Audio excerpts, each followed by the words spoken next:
because I've done so much damage to my body through drugs and things like that, they couldn't find veins or anything when I was pregnant. They had to get the sonar machine and everything. They had to go right deep because all my veins are completely shot, just to get blood and things.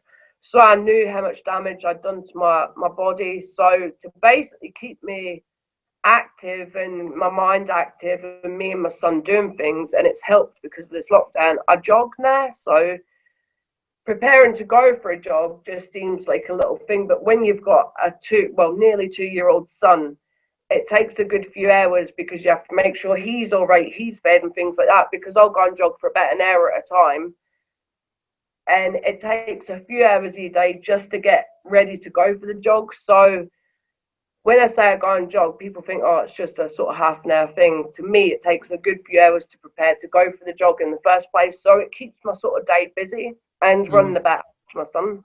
Wow. So how long have you been clean now? Since the 5th of September 2018. So nearly 2 years. A month? In a month, it'll be 2 years. That's great. Yeah. And is it still hard sometimes? Do you still feel that pain and that urge to escape, to get away? No. At first,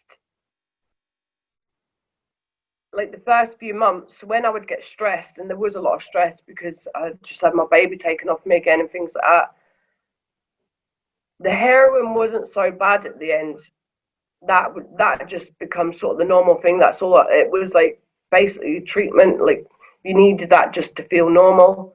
So that was an everyday thing. By the time I got off the drugs, I was really bad on the crack cocaine, and to the point I was like 7.5 stone or something. There was nothing left of me at all.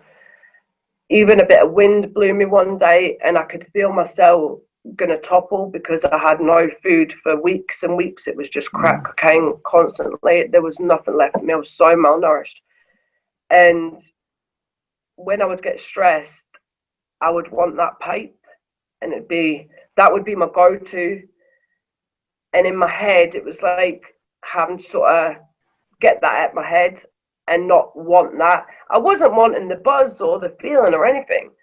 It was just that sort of initial sucking it. And it's sort of like when you smoke, when you're stressed and you have that fag, well, it's probably times that by 1,000, that sort of want, do you know what I mean? And I had to get to grips with that. And that was basically, I think because I was so ready, I was so sick to death of the life, it was that easy transition.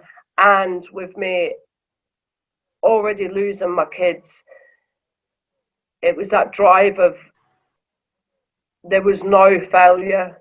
If I knew I failed, I didn't even think about it. I had to try and find something in the family to put their name forward to basically take my son if me and his dad messed up and we didn't get him home.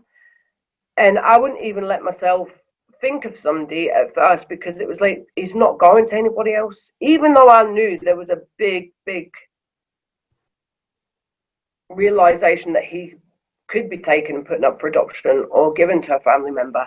In my mind, it was like, that isn't going to happen because I know I am not going to mess up. I know this is it for me now.